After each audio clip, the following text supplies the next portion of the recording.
రోజు ఒక important issue మీద సుమారు 2000 పైచిలకు అభ్యర్థుల భవితవ్యం మీద డిఎస్సి 2008కి సంబంధించి దీర్ఘకాలికంగా అపరిష్కృతంగా ఉన్నటువంటి ఆ యొక్క అభ్యర్థుల భవితవ్యానికి సంబంధించి ఒక కీలకమైన నిర్ణయాన్ని ఈరోజు ప్రకటించడానికి ఒక సమావేశం ఏర్పాటు చేయడం జరిగింది. సుమారు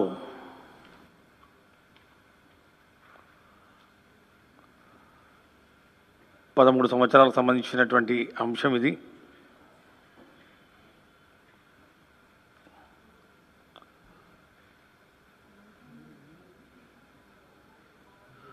పన్నెండు సంవత్సరాలు ఇంచుమించుగా 2008 డిఎస్సి నోటిఫికేషన్ ఇచ్చిన తర్వాత దానికి సంబంధించినటువంటి ఎలిజిబిలిటీ క్రైటీరియాలో మార్పులు చేయడం వలన అవకాశాలు కోల్పోయినటువంటి బీఈడి విద్యార్థులు ఎవరైతే ఉన్నారో సుమారు 4000 పైచిలకు విద్యార్థులు ఈ యొక్క ఎలిజిబిలిటీ క్రైటీరియా మార్పు వలన మేము నష్టపోయాం.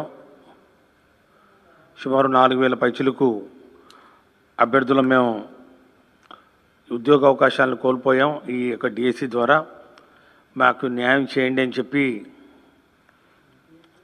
వాళ్ళు చేసినటువంటి 2008 డిఎస్సి నేను చెప్తున్నా. 2008 డిఎస్సి మీరు చెప్పిన తర్వాత మాట్లాడతాం. డిఎస్సి 2008 అంటే దివంగత నేత ప్రీతమ నాయకుడు డాక్టర్ వైఎస్ రాజశేఖర రెడ్డి గారి టైంలో ఎప్పుడు లేని విధంగా కని విని ఎరుగని రీతిలో సుమారు 50,000 పైచిలకు మరి ఉద్యోగాలకు సంబంధించినటువంటి నోటిఫికేషన్ విడుదల చేసిన తర్వాత ఆ నియామకాల్లో జరిగినటువంటి ఇబ్బందుల వలన అంటే డిఈడి బీఈడి ఇద్దరికి ఎలిజిబిలిటీ పెట్టి దాని తర్వాత 30% ఓన్లీ డిఈడికి ఇచ్చి 70%లో మళ్ళీ డిఈడి బీఈడి కలిసి ఆ యొక్క వేకెన్సీస్కి పోటీ చేయాలి. ఈ విధంగా మార్పుల వలన ఈ చేంజ్ ఆఫ్ ఎలిజిబిలిటీ క్రైటీరియా వలన బీఈడి స్టూడెంట్స్ వాళ్ళు అవకాశాలు కోల్పోయారు. దీనికి సంబంధించి కోర్టు కేసులు ట్రిబ్యునల్కి వెళ్ళడం జరిగింది. ట్రిబ్యునల్ ఒకసారి డిఈడి పక్షాన మాట్లాడింది. మళ్ళా దాని మీద మళ్ళీ హైకోర్టుకి వెళ్ళడం జరిగింది. మళ్ళీ హైకోర్టు ఈ నోటిఫికేషన్ అప్పీల్ చేయడం జరిగింది. మళ్ళీ దాని మీద సుప్రీంకోర్టుకి వెళ్ళడం జరిగింది. ఈ విధంగా కోర్టుల చుట్టూ 10 సంవత్సరాల పాటు ఈ యొక్క అంశం నాంచుల దూరానికి గురైన పరిస్థితి అందరికీ తెలుసు. అందరూ కూడా చాలా సానుభూతి చూపించారు. ఏదో ఒకటి చేయండి, వీరికి న్యాయం చేయండి అని. మరి అప్పుడు అధికారంలోకి వచ్చినటువంటి తెలుగుదేశం పార్టీ 2014లో వాళ్ళ ఎన్నికల్లో హామీలో భాగంగా ఎస్ మీకు 2008 డిఏ సంబంధించినటువంటి అంశం ఏదైతే ఉందో ఆ యొక్క అభ్యర్థుల భవితవ్యాన్ని మేము తెలుస్తాం, అందరికీ ఉద్యోగాలు ఇస్తాం అని చెప్పి షరామామూలే కింద దాన్ని రాజకీయం చేసి ఎన్నికల్లో దాన్ని వాడుకోవడం జరిగింది. చాలామంది నిజంగా నమ్మారు. చంద్రబాబు నాయుడు గారి నైజం తెలిసినా కూడా ఏదో మార్పు ఉంటుందని చెప్పి వాళ్ళు 2014 అధికారంలోకి వచ్చిన వెంటనే మీరు ఇచ్చిన హామీ ఇది అని చెప్పి అప్పుడున్నటువంటి ముఖ్యమంత్రిగా చంద్రబాబు నాయుడు గారి దృష్టికి తీసుకెళ్ళి చెప్పారు. ఇక దాని మీద ఏ విధంగా అప్పుడు ఇచ్చినటువంటి ఎన్నికల హామీల్ని తుంగలో తొక్కి దాన్ని ఊసెత్తని పరిస్థితుల్లో ఉన్న అనేక హామీలు ఏవైతే ఉన్నాయో దాంట్లో కూడా ఇది కూడా కలిసిపోయింది. ఈ 8 డిఎస్సి అభ్యర్థుల భవితవ్యం, వాళ్లకు మరి ఇవ్వాల్సినటువంటి ఉద్యోగ అవకాశాలు, అపాయింట్మెంట్లు కూడా మరుగున పడ్డాయి. ఈ రుణమాఫీ లాగానే బాబు వస్తుంది జాబ్ వస్తుంది అనే ఒక నినాదంతో గోడల మీద, బస్సుల మీద అన్ని చోట్ల 2014 ఎన్నికల ముందు ఏ విధంగా నిరుద్యోగులకు, యువతను మోసగిచ్చి వాళ్ళకి నిరుద్యోగ వృత్తి కూడా ఇస్తామని చెప్పి ఏ విధంగా చేశారో అదేవిధంగా డిఎస్సి 2008 విద్యార్థుల సమస్యలు కూడా కాలగర్భంలో కలిసిపోయాయి. వైఎస్ఆర్ కాంగ్రెస్ పార్టీ అధికారంలోకి వచ్చిన వెంటనే మళ్ళా డిఎస్సి 2008 ఇష్యూను తీసుకొచ్చారు. వాళ్ళు చెప్పడం ఒకటే, ముఖ్యమంత్రిగా జగన్మోహన్ రెడ్డి గారు పదవి బదులు చేపట్టిన వెంటనే జగన్ అన్న తమ సుదీర్ఘ పాదయాత్రలో మీరు మాకు హామీ ఇచ్చారు. ఈ హామీలో భాగంగా 2008 డిఎస్సి విద్యార్థులకు న్యాయం చేస్తామన్నారు, వారికి ఉద్యోగ అవకాశాలు కల్పిస్తామని చెప్పి వారు గుర్తు చేసిన వెంటనే దీని మీద తక్షణమే స్పందించమని చెప్పి ముఖ్యమంత్రి గారి కార్యాలయం, ముఖ్యమంత్రి గారు స్వయాన పిలిచి చెప్పడం జరిగింది. ముఖ్యమంత్రి గారి ఆదేశాల మేరకు దీని మీద మరి డిఎస్సి స్థాయిలో, డైరెక్టర్స్ స్కూల్ ఎడ్యుకేషన్ స్థాయిలో ఒక కమిటీని కూడా వేయడం జరిగింది. ఒక సుదీర్ఘమైన ఎక్సర్సైజ్ చేయడం జరిగింది. ఎందుకంటే అంతకుముందు తెలుగుదేశం పార్టీ ఎన్నికల ముందు, అంటే 2019 ఎన్నికల ముందు ఒక క్యాబినెట్ సబ్ కమిటీ వేశారు, అంతకుముందు ఒక ఎమ్మెల్సీ కమిటీ వేశారు. ఎన్ని కమిటీలు వేసి ఏం చెప్పినా కూడా చేసింది మాత్రం శూన్యం. కాబట్టి ఎక్కడి నుంచి మొదలు పెట్టాలని చెప్పి మరి ఈ యొక్క బాధ్యతను మాకు అప్పగించినప్పుడు ముఖ్యమంత్రి గారు దీన్ని చాలా క్షుణ్ణంగా, ఎవరైతే 2008 డిఎస్సి రాసి ఈ యొక్క ఎలిజిబిలిటీ క్రైటీరియా, అంటే ముందు డిఎడ్ బీఈడి ఇద్దరు ఎలిజిబుల్ అని చెప్పి తర్వాత 30% డిఈడికి ఇచ్చి 70% డిఈడి బీఈడి కలిసి పోటీ చేయాలని చెప్పి మార్చిన ఈ యొక్క ఎలిజిబిలిటీ క్రైటీరియాను పరిగణలోకి తీసుకొని ఎంతమంది నష్టపోయారని చెప్పి చాలా లోతుగా అధ్యయనం చేయడం జరిగింది. రాష్ట్రం అంతా వివిధ జిల్లాల్లో ఉన్నటువంటి మరి అభ్యర్థులు ఎవరైతే ఉన్నారో అందరినీ పట్టుకోవడం జరిగింది. అందరి దగ్గర మరి వాళ్ళని పిలిపించి ఎంతమంది ఉన్నారు ఏం కథ అని చెప్పి మాకున్న సమాచారం మేరకు సుమారు 4657 మంది క్యాండిడేట్స్ ఎవరైతే ఉన్నారో మరి వాళ్ళని పట్టుకొచ్చాం, వాళ్ళ లిస్టు సేకరించాం. చేసి ఈ లిస్టును కూడా ఇంతమంది ఉన్నారు, దీన్ని ఏం చేయాలి అని చెప్పి మరి ఫైనాన్స్ కూడా పంపించడం జరిగింది. ఫైనాన్స్ తోటి అనేక దఫాలుగా చర్చించడం జరిగింది. అసలు ఎంతమంది ఎలిజిబుల్ ఉన్నారు అని చెప్పి ఫైనాన్స్ తిరిగి ఈ యొక్క దస్తరాన్ని వెనక్కి పంపించడం జరిగింది. మళ్ళా తర్వాత అందరినీ పిలిపించుకొని ఒకరి తర్వాత ఒకరు ఎంతమంది ఎలిజిబిలిటీ ఉన్నారు, ఎంతమంది 2008 తర్వాత జరిగినటువంటి డిఎస్సి నోటిఫికేషన్లో మరి వాళ్ళు చేరిపోయారు అనే అంశం మీద కూడా పూర్తిగా అధ్యయనం చేసిన తర్వాత 2193 మంది అభ్యర్థులు విల్లింగ్నెస్ ఇవ్వడం జరిగింది.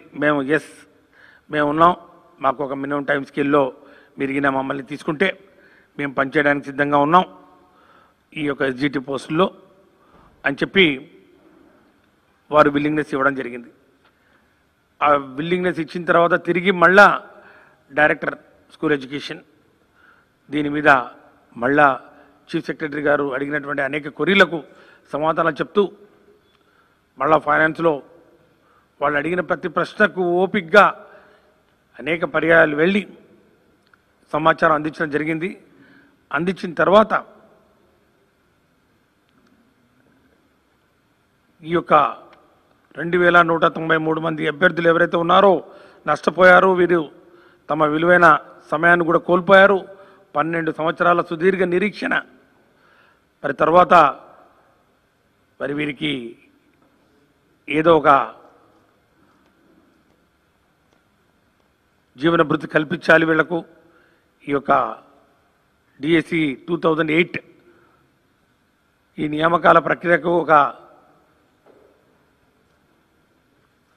ముగింపు పలకాలి, చరమాంక దశకు వచ్చింది అని చెప్పి మరి దీని మీద అన్ని కోణాల్లో పరిశీలించి సానుకూలంగా ఈ యొక్క దసరాన్ని ముఖ్యమంత్రి కార్యాలయాన్ని కూడా పంపించడం జరిగింది.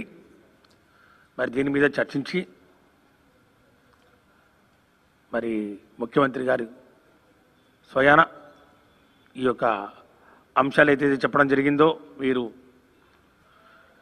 ఈ యొక్క 2193 మంది అభ్యర్థులు ఎవరైతే ఉన్నారో ఫైనాన్స్ క్లియర్ చేసినారో మరి ఆ మానవతా దృక్పథంతో ఒక ప్రత్యేకమైన పరిస్థితుల దృష్ట్యా దీనికి మాత్రమే వర్తించే విధంగా ఈ యొక్క 2008 డిఎస్సికి మాత్రమే వర్తించే విధంగా ప్రత్యేకమైన పరిస్థితుల్లో మానవతా దృక్పథంతో ఖచ్చితంగా ఈ 2193 మంది క్యాండిడేట్స్కు మినిమం టైం స్కేల్లో ఎస్జిటీలుగా తీసుకోవాలని చెప్పి సూత్రప్రాయంగా ముఖ్యమంత్రి గారు దీనికి ఆమోదం తెలిపారని చెప్పడానికి చాలా సంతోషిస్తున్నాం.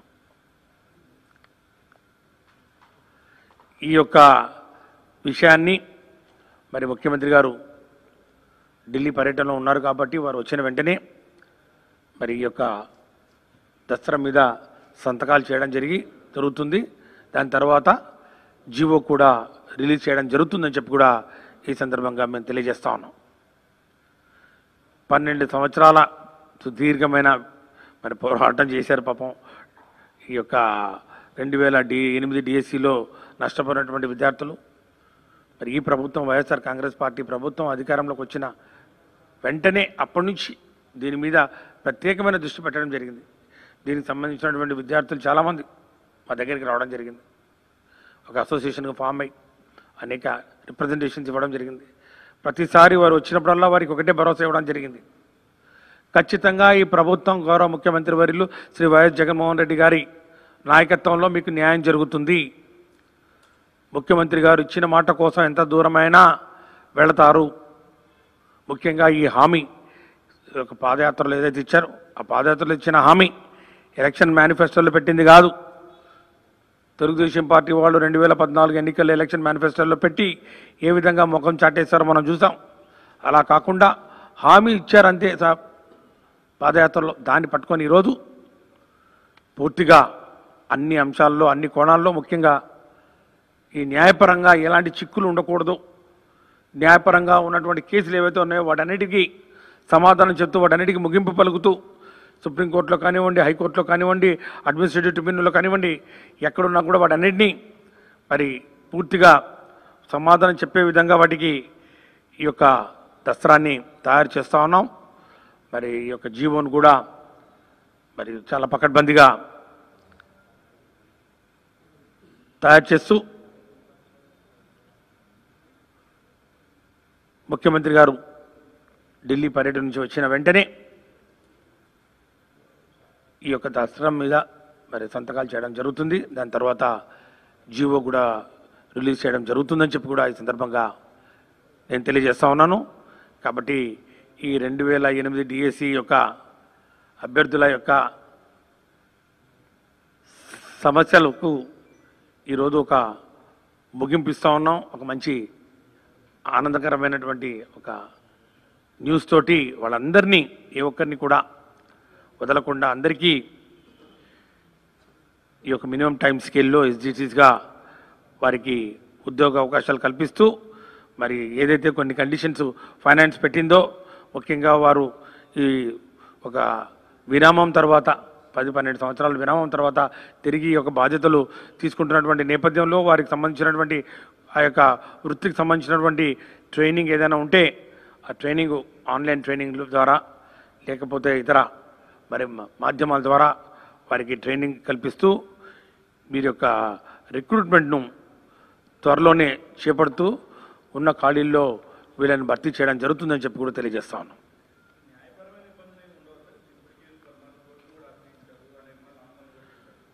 ఇప్పుడు ఎవరికి ఇబ్బంది కలగకుండా డీఈడీ వాళ్ళు వాళ్ళకి ఇవ్వాల్సినటువంటి పోస్టు వాళ్ళకి ఇచ్చేసాం. వాళ్ళ యొక్క నోటిఫికేషన్ ప్రకారం మారిన నోటిఫికేషన్ ప్రకారం లబ్ధి పొందిన వాళ్ళు డీఈడీ వాళ్ళు కాబట్టి డీఈడీ వాళ్ళు లబ్ధి పొంది వెళ్ళిపోయారు. సో చేంజ్ ఆఫ్ నోటిఫికేషన్ ద్వారా ముందు నోటిఫికేషన్ అయినా తర్వాత నోటిఫికేషన్ అయినా ఇక నష్టపోయిన వాళ్ళు ఓన్లీ బీఈడీ కాబట్టి వాళ్ళు కోర్టు కేసులో ఉన్నారు. ఇక వాళ్ళకి సంబంధించినటువంటి ఈ యొక్క అంశం ఏదైతే ఉందో దీనికి ఇంత పాజిటివ్గా ట్రీట్మెంట్ దీనికి ఇస్తున్న నేపథ్యంలో ఇంకా కోర్టు కేసులు ఏమి ఉండవు. ఇక వాళ్ళు ఆటోమేటిక్గా కేసులని విత్డ్రా చేసుకునే అవకాశం ఉంది. ఎందుకంటే ఎంతకన్నా మించి వాళ్ళు కోరుకుంది కూడా ఏం లేదు. ఆల్రెడీ వాళ్ళ దగ్గర నుంచి రైటింగ్ మనం రాతపూర్వకం కూడా మనం తీసుకోవడం జరిగింది కదా. రాతపూర్వకం కూడా అందరూ రాసిచ్చారు. మేము ఈ యొక్క మినిమం టైం స్కేల్లో పనిచేయడానికి మేము సంసిద్ధంగా ఉన్నాం, మాకు ఇవ్వండి అని చెప్పి రాసిచ్చిన తర్వాతనే ఈ యొక్క కార్యక్రమాన్ని ముందు తీసుకోవడం జరిగింది.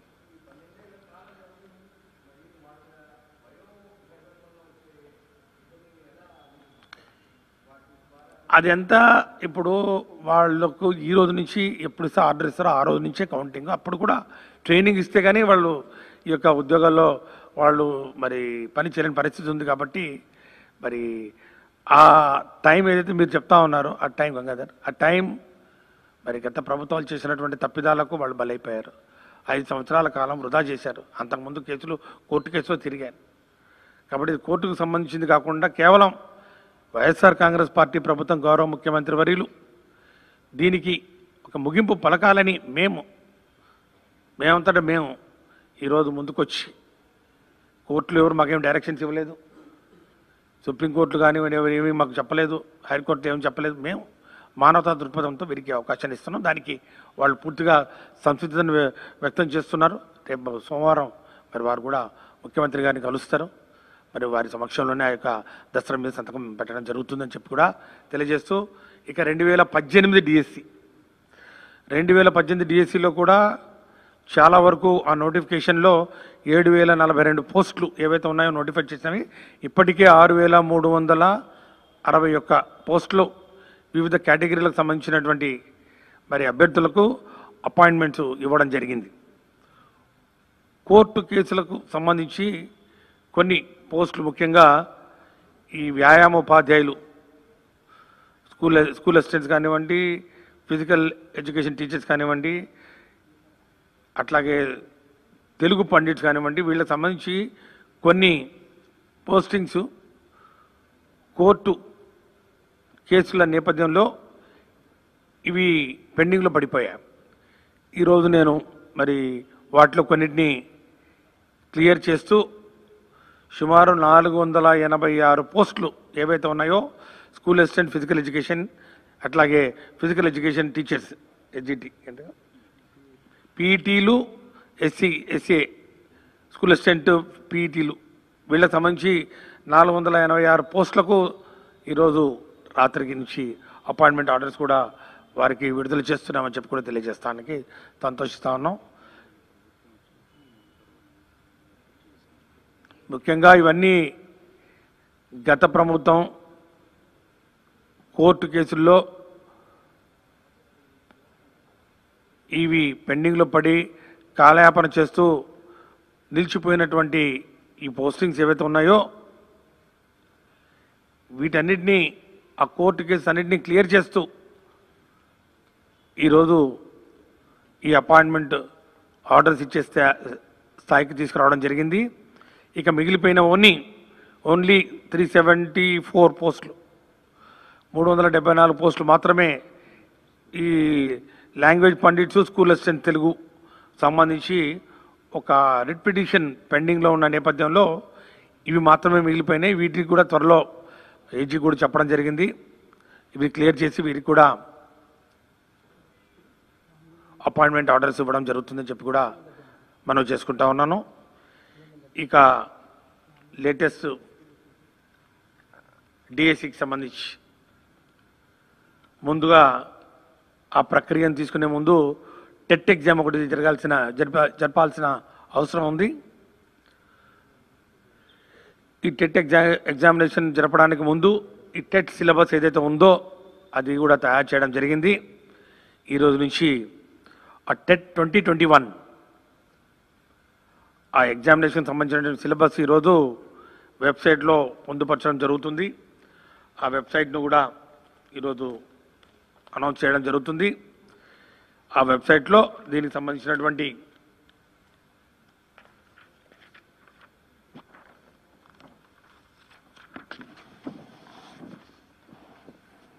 AP TET 2021 examination syllabus will be uploaded in aptet.apcfss.in, aptet.apcfss.in.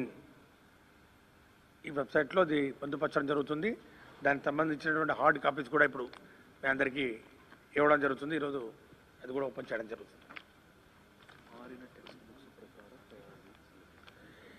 ఇవన్నీ లేటెస్ట్ సిలబస్ ఏదైతే ఉందో, ఈ మారిన టెక్స్ట్ బుక్స్ ఉన్నాయో, ఏవైతే ఉన్నాయో మనం వాడుతున్నామో దానిని బేస్ చేసుకొని ఆ సిలబస్కి అనుగుణంగా ఈరోజు ఈ యొక్క టెట్ సిలబస్ను ఫ్రేమ్ చేయడం జరిగింది. దానికి సంబంధించినటువంటి క్వశ్చన్ పేపర్స్ ఏవైతే ఉన్నాయో, 2 question papers 1A 1B and 2A 2B. So ఇవన్నీ దానికి సంబంధించినటువంటి గైడ్ లైన్స్ కూడా అన్ని ఇందులో పొందుపరచడం జరిగింది. ఇప్పుడు దీన్ని రిలీజ్ చేద్దాం.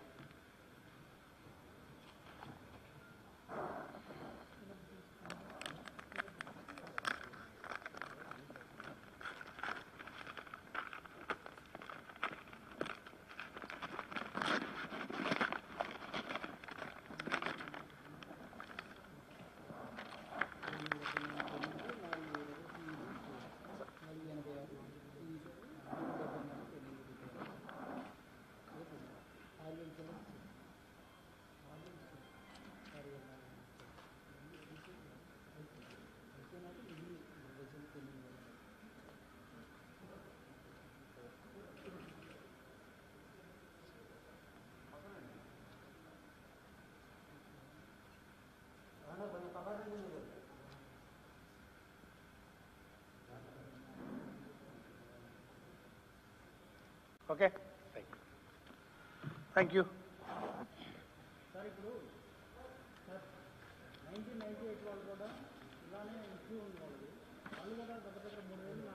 అంతమంది లేరు, మాకు తెలిసినంత వరకు 5 మంది 6 మంది ఉన్నారు.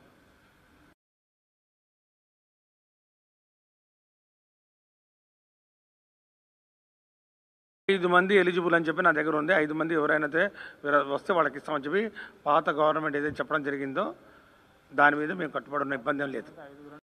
5 అంతే, వాళ్ళు కూడా రాలేదు మా దగ్గరికి. అది ఆ ఇష్యూ.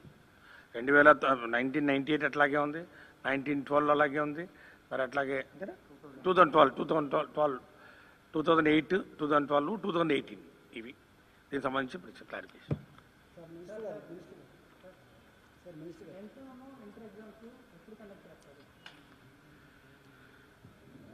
దాని మీద నిన్న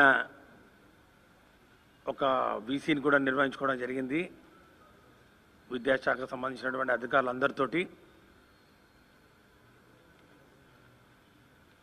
మరి ఇప్పుడు ఉన్నటువంటి పరిస్థితుల్లో అవి నిర్వహించే అవకాశం లేని సంగతి మీ అందరికీ తెలుసు. 20వ తారీఖు వరకు లాక్డౌన్ ఉంది కాబట్టి ఈ పరీక్షలు ఒకవేళ నిర్వహించాలంటే ఒక 15 రోజుల ముందు విద్యార్థులకు అవకాశం ఇవ్వాలి. తర్వాత పరీక్షలు అయిన తర్వాత ఒక 15 రోజులు ఈ యొక్క వాల్యుయేషన్కు టైం కావాలి. అట్లాగే పరీక్షలు నిర్వహించుకోవడానికి ఒక 20-25 రోజులు కావాలి. మొత్తంగా ఒక 40 రోజులు ఈ యొక్క పరీక్షలు నిర్వహించాలంటే అవకాశం కావాలి, సమయం కావాలి. కాబట్టి ఎప్పుడు మొదలు పెడితే ఎప్పుడు దీన్ని కంప్లీట్ చేయాలి. ముఖ్యంగా ఈ ఆల్ ఇండియా ఎగ్జామినేషన్స్ ఏవైతే ఉన్నాయో, జేఈఈ అట్లాగే ఈ NEET examinations, JEE advanced examinations, వీటికి ప్రిపేర్ కావడానికి కూడా ఇంటర్మీడియట్ ఎగ్జామినేషన్ తర్వాత మళ్ళీ వాళ్ళకి కనీసం 15-20 రోజులు సమయం ఇవ్వాలి. దాని తర్వాత ఈ యొక్క మన ఎఫ్సెట్ ఎగ్జామినేషన్ ఉంది. ఎఫ్సెట్ ఎగ్జామినేషన్స్ కూడా సమయం వాళ్ళకి ఇవ్వాలి. కాబట్టి ఇవన్నీ బేరీజ్ వేసుకుంటూ షెడ్యూల్ను తయారు చేయమని చెప్పి అధికారులకు మరి ఈరోజు మరి ఆదేశాలు ఇవ్వడం జరిగింది. దాని మీద కసరత్తు చేస్తూ ఉన్నాం. ఏది ఏమైనప్పటికీ కరోనా పూర్తిగా తగ్గుముఖం పట్టిన తర్వాత విద్యార్థుల ఆరోగ్య భద్రత పూర్తిగా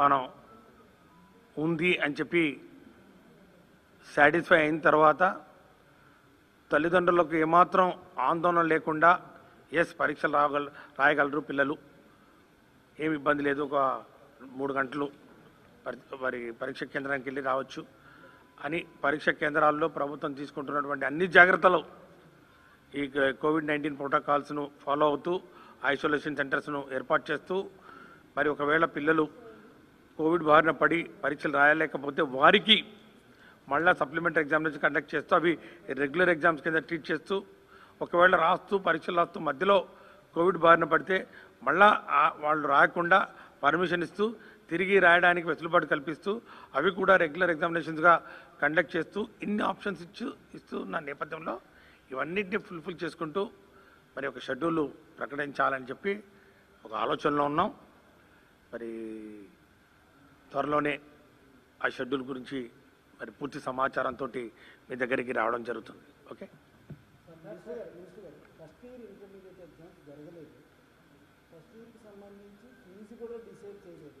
మరోవైపున ఆ ఫీజులు బకాయిలు అని చెప్పి మళ్ళీ సెకండ్ ఇయర్ ఆన్లైన్ క్లాసులు ఫీజులు మాత్రం అవుతుంది. మీకు దృష్టికొచ్చిందా? ఇదే చెప్తున్నాను కదా, ఈ ఎగ్జామినేషన్స్ రద్దు అవుతాయి కాబట్టి ఇక మీరు అడ్మిషన్ చేసుకోవచ్చు అని చెప్పి ప్రైవేట్ యాజమాన్యాలకు కార్పొరేట్ కాలేజీలకు ఊపునిచ్చేలాగా వాళ్ళకు ఒత్తాసు పలికేలాగా కొన్ని రాజకీయ పార్టీలు ఈ యొక్క పరీక్షల నిర్వహణను రాజకీయం చేస్తున్నాయి. మాఫియా, ఇది ఒక పెద్ద మాఫియా, ఇది చాలా దుర్మార్గం. లేకపోతే ఈరోజు ఈ కరోనా అంశం పక్కన పెడితే పరీక్షలు నిర్వహించడంలో దీని మీద చర్చ ఎందుకండి? ఎవరైనా కానీ పరీక్ష మీద చర్చ ఎందుకు? సంవత్సరం అంతా కష్టపడింది వాళ్ళకి ప్రతిభను చూపించుకోవడానికే కదా. ఏ తల్లి అయినా కూడా పేదరికంలో ఉన్నటువంటి మరి తల్లిదండ్రులు ఎవరైనా కూడా తమ బిడ్డ బాగా చదువుకోవాలంటే అర్థం ఏంటి? మంచి మార్కులు తెచ్చుకోవాలి, ఉన్నత స్థాయిలో ఉండాలి, మంచి ర్యాంకులు తెచ్చుకోవాలి, మంచి స్కూళ్ళల్లో మంచి కాలేజీలో అడ్మిషన్ తీసుకోవాలి, IIITలో అడ్మిషన్లు రావాలి, మంచి కాలేజీలో అడ్మిషన్ ఇంజనీరింగ్ చేయాలి, ఫార్మసీ చేయాలి, మెడిసిన్ చేయాలి, అగ్రికల్చర్ కాలేజీలో చేరాలి అనే కళలు అంటుందా లేదా? మరి ఈరోజు ఒక కరోనా వచ్చింది కాబట్టి వాళ్ళ కళలు కావాలని, వాళ్ళ ఆశలు అడియాశలు చేయాలని ఒక దుర్బుద్ధి ఎందుకు వస్తుందో ప్రతిపక్షాలకు? దీనివల్ల ఎందుకు రాజకీయం చేయాలనుకుంటారో నాకేది అర్థం అవ్వట్లేదు. ఒక విద్యాశాఖ మంత్రిగా, ఒక తండ్రిగా కూడా ఖచ్చితంగా అవకాశం వస్తే నా పిల్లల్ని ఖచ్చితంగా పోయి పరీక్ష రాయరా ఉంటాను. COVID-19 ఇబ్బంది ఉంది అంటే దానికి సంబంధించే కదా ఈరోజు పరీక్షలు వాయిదా వేయడం జరిగింది. సెకండ్ వేవ్ వచ్చింది అనే మాట పేపర్లో వచ్చిందో లేదో మరుసటి రోజు నుంచి తెలుగుదేశం పార్టీ నాయకులు రద్దు గురించి మాట్లాడుతున్నారు. పరీక్షలు ఆ రోజు నుంచి ఈ రోజు వరకు ఎన్నో ఆప్షన్స్ ఉన్నాయి. వాయిదా కావచ్చు, లేకపోతే కుదింపు చేసినటువంటి పరీక్షల షెడ్యూల్ కావచ్చు, లేకపోతే ఆబ్జెక్టివ్ టైప్ షెడ్యూల్ కావచ్చు, లేకపోతే తర్వాత ఎప్పుడైనా పెట్టించుకోవచ్చు. ఇవన్నీ వాళ్ళకి లేదు. వచ్చినప్పటి నుంచి రద్దు చేయాలి. మేము ఒకటే చెప్తా ఉన్నాం, లోకేష్ బాబు పరీక్షలు రాయకుండా రాజకీయంగా ఆయన ప్రజాక్షేత్రంలో మరి ఆయన గెలుపు మరి లేకుండా మరి దొడ్డిదారిన చట్టసభల్లో వచ్చి తన ప్రతిభ ఉంటే, ఒకవేళ ఆయనకైనా ప్రతిభ ఉంటే ఆ ప్రతిభకు పరీక్ష లేకుండా, ఆయన అనుభవానికి కూడా పరీక్ష లేకుండా మంత్రిమండలిలో చోటు సంపాదిస్తే మరి ఈ విధంగా పరీక్షలు లేకుండా ఎంత దూరమైనా పోవచ్చు, లేకపోతే మరి హెరిటేజ్ లాంటి ఆస్తులు తల్లిదండ్రులు సంపాదిస్తారు అని ఒక ఆలోచన ఆయనకి చేస్తూ ఉంటే ఈ రాష్ట్రపతులు ఆ ధోరణిలో లేరు. ఈ యొక్క రాష్ట్రంలో విద్యార్థులు ఎవరైనా ఉంటే వాళ్లకు ఈ చదువుల గురించి ఇప్పుడు వాళ్ళ చూస్తుందల్లా జగన్మోహన్ రెడ్డి గారి వైపు చూస్తూ ఉన్నారు. ఒక మేనమామగా ఆయన నేనేం ఆస్తి ఇవ్వలేను, నేను మీకు ఇచ్చే ఆస్తి ఓన్లీ విద్య, కాబట్టి ఆ విద్యకు సంబంధించినటువంటి ఉన్నత ప్రమాణాలతోటి మీకు చక్కగా చదువు చెప్పిస్తానని చెప్తా ఉన్నారు. ఈరోజు లోకేష్ బాబు ఈ విధంగా పరీక్షలు లేకుండా మరి ఇవన్నీ ఎమ్మెల్సీలు మినిస్టర్ అయ్యారు కాబట్టి పరీక్ష సమయానికి మరి ఆ యొక్క మంగళగిరి ప్రజలు ఏ విధంగా బుద్ధి చెప్పారో, ఏ విధంగా ఎలక్షన్ల సమయంలో బొక్క బోర్ల పడడం మనం చూసాం. మరి అందరూ ఆ విధంగా మరి ఎవరో డబ్బులు కడితే, లేకపోతే ఎవరో మరి స్పాన్సర్ చేస్తే మరి పెద్ద యూనివర్సిటీలు చదివే అవకాశం ప్రతి ఒక్క విద్యార్థికి దొరకదు. అది వాళ్ళు ఈరోజు మార్కులు తెచ్చుకోవాలి, మంచి స్థాయిలో ఉండాలి. వాళ్ళు ఈరోజు ఈ యొక్క పోటీ ప్రపంచంలో నిలదొక్కోవాలంటే వాళ్ళు చదివినటువంటి ప్రతిభకు ఒక గుర్తింపు రావాలి. ఇది మా ఆలోచన. అరే పరీక్ష రద్దు చేయాలంటే ఒక్క నిమిషం కాదు, ఏముంది అందులో? రద్దు అంటే రద్దు అయిపోయింది, అంతా మళ్ళీ వెళ్ళిపోవడం అంతగా. ఈరోజు కేంద్ర ప్రభుత్వం CBSE రద్దు చేసింది ఎందుకంటే కొన్ని రాష్ట్రాల్లో ఇబ్బందికరమైన పరిస్థితులు ఉన్నాయి. అది ఒక విద్యా కంకరెంట్ లిస్టులో ఉంది కాదు, ఉమ్మడి జాబితాలో వాళ్ళు నిర్ణయం తీసుకున్నారు. కాబట్టి రేపటి నాడు వాళ్ళు ఎప్పుడు ఈ యొక్క నీటు మరి ఈ యొక్క JEE ఎగ్జామినేషన్ కండక్ట్ చేస్తారో తెలియని పరిస్థితుల్లో దానికి అనుగుణంగా మేము పరీక్షలు నిర్వహించి మరి అట్లాగే MCET ఎగ్జామినేషన్ కూడా సిద్ధపడుతూ మరి పిల్లలను వాళ్ళకి కావాల్సినటువంటి సమయం అది మరి ఇస్తూ ఈ యొక్క షెడ్యూల్ ఏ విధంగా వేసుకోవాలన్న ఒక పెద్ద కసరత్తు చేస్తున్నాం. Commissioner intermediate education, commissioner school education, principal secretary, క్షేత్రస్థాయిలో ఉన్నటువంటి మరి అధికారులు అందరూ ఇప్పటికే ఎగ్జామినేషన్ సెంటర్స్ పెట్టారు. ఆ ఎగ్జామినేషన్ సెంటర్స్ అన్నింటినీ మరి వాళ్ళ స్వాధీనంలో తీసుకున్నారు. శానిటైజేషన్ చేయడానికి సిద్ధంగా ఉన్నాం. క్వశ్చన్ పేపర్స్ ప్రింట్ చేయడం జరిగింది. అన్ని ఏర్పాట్లు చేసుకున్నాం. ఈ కరోనా మహమ్మారి ఈరోజు ఇంత ఇబ్బంది పెడుతూ రేపటి నాడు పిల్లలకు ఏదైనా ఒక పోటీ ప్రపంచంలో ఎక్కడైనా ఇంటర్వ్యూకి ఎక్కడైనా పోయినా కూడా అయ్యా నువ్వు ఏ బ్యాచ్ అంటే నేను కరోనా బ్యాచ్ అంటే కింద స్టే హోమ్ స్టే సేఫ్ అని జోకులు ఏ విధంగా వేస్తూ ఉన్నారో వాళ్ళు స్టే హోమ్ స్టే సేఫ్ అయితే కింద ఇక రేపటి నాడు మనం ఇంత ప్రయాసపడి సంవత్సరం అంతా పరీక్షలు నిర్వహించిన దానికి అర్థమే ఉంటుంది. ఇది ఒకసారి ఆలోచన చేయాలని మేము కోరుతా ఉన్నాం. తల్లిదండ్రులు కూడా మేము హామీ ఇస్తున్నాం. పిల్లల ఆరోగ్య భద్రత, ఉపాధ్యాయుల ఆరోగ్య భద్రత ఈ రాష్ట్ర ప్రభుత్వం యొక్క ప్రధాన కర్తవ్యం. వాళ్ళని ఫ్రంట్ లైన్ టీచర్స్ను ఫ్రంట్ లైన్ మరి వర్కర్స్గా గుర్తించాలని కూడా చెప్తా ఉన్నాం. మరి చాలా చోట్ల మరి ఇప్పటికే జాయింట్ కలెక్టర్స్ కూడా ఆదేశాలు ఇవ్వడం జరిగింది. వాళ్ళలో ఎవరైతే 60% మరి టీచర్ కమ్యూనిటీ కూడా వ్యాక్సినేషన్ అయిపోయిందని చెప్తా ఉన్నారు.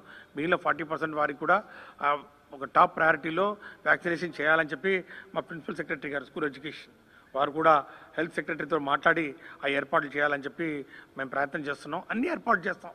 అయినా కూడా పరిస్థితులు అనుకూలించకపోతే మేము కూడా చేసేది ఏం లేదు. అంతేగాని ఇందులో పట్టింపులు లేకపోతే పంతాలు లేకపోతే మొండి వైఖరి మరి ఈరోజు ఈ యొక్క తెలుగుదేశం పార్టీకి ఎందుకు ఇంత పరీక్షలు రద్దు చేయాలని ప్రేమ ఉందో మరి ఈ యొక్క ప్రైవేట్ కార్పొరేట్ కాలేజీలు ఎవరైతే ఇప్పటికే అడ్మిషన్లు వారు చెప్పినట్టు అడ్మిషన్లు స్టార్ట్ చేసి ఫీజులు వసూలు చేసి వారికి వత్తాసు పలికే విధంగా వాళ్ళు ఏదైనా కుట్ర పూరితంగా వ్యవహరిస్తుంటే మాత్రం మేము ఎవరిని వదిలేది లేదు. పరీక్షలు రద్దు కాలేదు. ఎవరు ఇంకా అకాడమిక్ షెడ్యూల్ స్టార్ట్ కాలేదు. 21, 22 అకాడమిక్ షెడ్యూల్ ఎక్కడా స్టార్ట్ కాలేదు. ఎవరైనా అకాడమిక్ షెడ్యూల్ స్టార్ట్ అయింది, ఆన్లైన్ క్లాస్ వరకు కమెన్స్మెంట్ అయింది, ఎగ్జామినేషన్ పోస్ట్పోన్ అయినాయి, డబ్బులు కట్టండి, ఫీజులు కట్టండి అని చెప్పి తల్లిదండ్రుల్ని మరి పీల్చి పిప్పు చేసే మరి విషయం ఎలాంటి మరి కంప్లైంట్ వచ్చినా ఒక్క మెసేజ్ వచ్చినా కూడా డిఎస్సీ గారికి కూడా చెప్తా ఉన్నాం. టాస్క్ ఫోర్స్లు వేస్తాం, విజిలెన్స్ కమిటీలు వేస్తాం, క్షేత్రస్థాయిలో దాడులు జరుపుతాం. ఖచ్చితంగా అలాంటి యాజమాన్యాల మీద చర్యలు తీసుకుంటాం. We don't even hesitate in closing down such schools.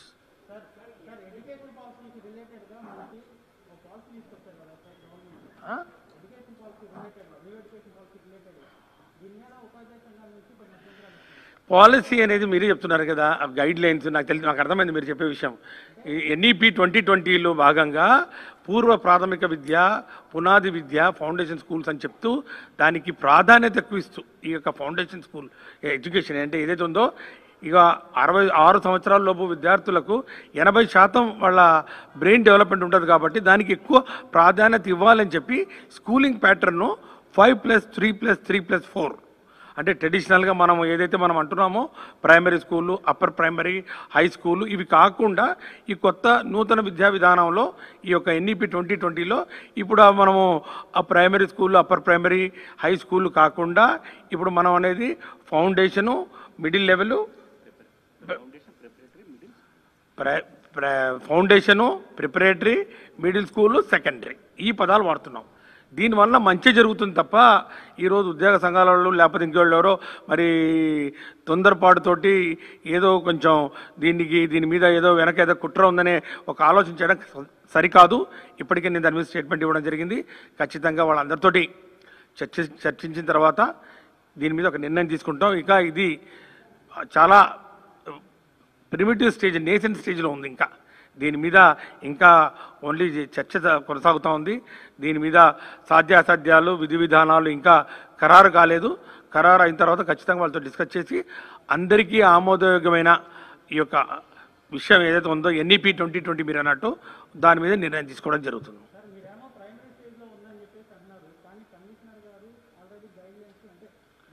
Commissioner గారు ఇచ్చినటువంటివి అది ఓన్లీ ఇంటర్నల్ మరి డిపార్ట్మెంటల్ కోసం మేము మాకు ఇచ్చినటువంటి బాధ్యత సీఎంఓ ఆఫీస్లో చర్చ జరిగిన తర్వాత దీని మీద హౌ టు ఇంప్లిమెంట్ అని ఉంటుంది కదా. ఇవన్నీ ఒక ఆలోచన, ఇదంతా ఒక సిద్ధాంతపరంగా ఈరోజు ఇచ్చినటువంటి ఈ విధానం ఇది ఒక ఐడియాలజీ. ఈ యొక్క ఎన్ఈపి 2020లో 5+3+3+4 అని ఈ విధంగా పోవాలని చెప్పారు. దీన్ని ఏ విధంగా అమలు చేయాలన్నప్పుడు ముఖ్యమంత్రి గారి స్థాయికి తీసుకెళ్తున్నప్పుడు దీని మీద వాస్తవికంగా ఏ విధంగా దీన్ని అమలు చేయాలని మీద ఒక ప్లాన్ ఆఫ్ యాక్షన్ తయారు చేయాలా లేదా? వాస్తవాలతో ఉండండి ఒక నిమిషం. వాస్తవాలతోటి ఒక ఎన్ని స్కూల్స్ ఉన్నాయి, ఈ మోడల్ ప్రకారం పోతే ఏ విధంగా ముందుకు పోవాలి, ప్లాన్ ఏ ఇది, ప్లాన్ బి ఇది, how to move forward, how to go head అనే దాని మీద సమాచారం సేకరించడానికి ఒక సర్క్యులర్ ఇవ్వడం జరిగింది. అంతేకాదు ఇది ఫైనల్ దస్త్రం కాదు, అది ఒక జీవో కాదు, లేకపోతే ఈరోజు మేము ఎన్ఈపి 2020ని అమలు చేస్తున్నటువంటి దానికి ఇక అది ఫైనల్ డ్రాఫ్ట్ ఆర్డర్ కాదు. ఇది ఓన్లీ సమాచార సేకరణ కొరకు ఈ ఇచ్చినటువంటి సమాచారం ఏ విధంగా ముందుకు పోవాలని దాని మీద ఇంకా నిర్ణయం తీసుకోలేదు. ముఖ్యమంత్రి గారికి ఇంకా దీని మీద ప్రజెంటేషన్ కూడా చేయలేదు. డిపార్ట్మెంట్లోనే ఇంకా ఉంది, ఇంకా నా స్థాయిలో కూడా రాలేదు. ఓన్లీ డైరెక్టరేట్ స్థాయిలోనే ఇది చర్చ జరుగుతుంది. నా స్థాయిలో మళ్ళా గవర్నమెంట్కి ఇంకా రాలేదు. గవర్నమెంట్కి వచ్చినప్పుడు దానికి సంబంధించినటువంటి ఉపాధ్యాయులందరినీ, స్టేక్ హోల్డర్స్ ఎవరైతే ఉన్నారో అందరితోటి చర్చించినాకనే తుది నిర్ణయం తీసుకోవడం జరుగుతుంది.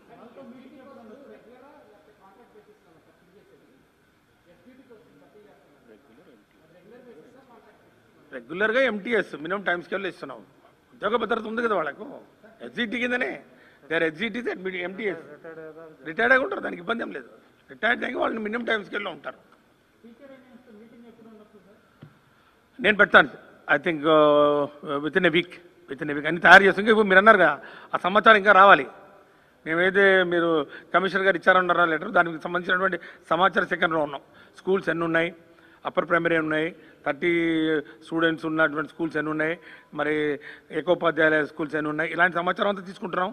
స్కూల్ కాంప్లెక్స్ ఎన్ని ఉన్నాయి, వీటన్నిటిని మ్యాపింగ్ చేసుకుంటూ డిఫరెంట్ మోడల్స్ తయారు చేసుకుంటూ ఏది మంచిగా ఉంటుంది, ఏది అందరికీ ఉపయోగకరంగా ఉంటుంది, ఎక్కడ తక్కువ డిస్టెన్స్లో విద్యార్థులు ఆ స్కూళ్ళకి వెళ్ళి చదువుకోగలరు. ఇప్పుడు 3 కిలోమీటర్ల, 2 కిలోమీటర్ల, 1.5 కిలోమీటరా, ఇట్లా రకరకాలు ఉంటాయి కదా. దానికి అన్నింటినీ వాస్తవ పరిస్థితులు క్షేత్రస్థాయిలో ఏ విధంగా వాస్తవ పరిస్థితులు ఈ యొక్క 5+3+3+4ను అమలు చేయడంలో మరి ఎదుర్కోబోయే సవాళ్ళు ఏవైతే ఉన్నాయో వాటి మీద మరి సమాచారం సేకరించి ఒక పరిపూర్ణంగా డ్రాఫ్ట్ తయారు చేసుకొని ముఖ్యమంత్రి గారి దృష్టికి తీసుకెళ్తాం. దాని తర్వాత ఒక ఆలోచన వచ్చిన తర్వాత ముఖ్యమంత్రి గారి మరి ఆదేశాల మేరకు వారు ఆల్రెడీ చెప్పారు, స్కూల్ యూనియన్స్, టీచర్స్ యూనియన్స్ తోటి ఖచ్చితంగా దీన్ని చర్చించండి, వారి సలహాలు సూచనలు కూడా తీసుకోవాలని చెప్పారు. ఖచ్చితంగా ఆ మేరకు మరి ఈ యొక్క కార్యక్రమం ఉంటుంది. ప్రైవేట్ స్కూళ్ళలో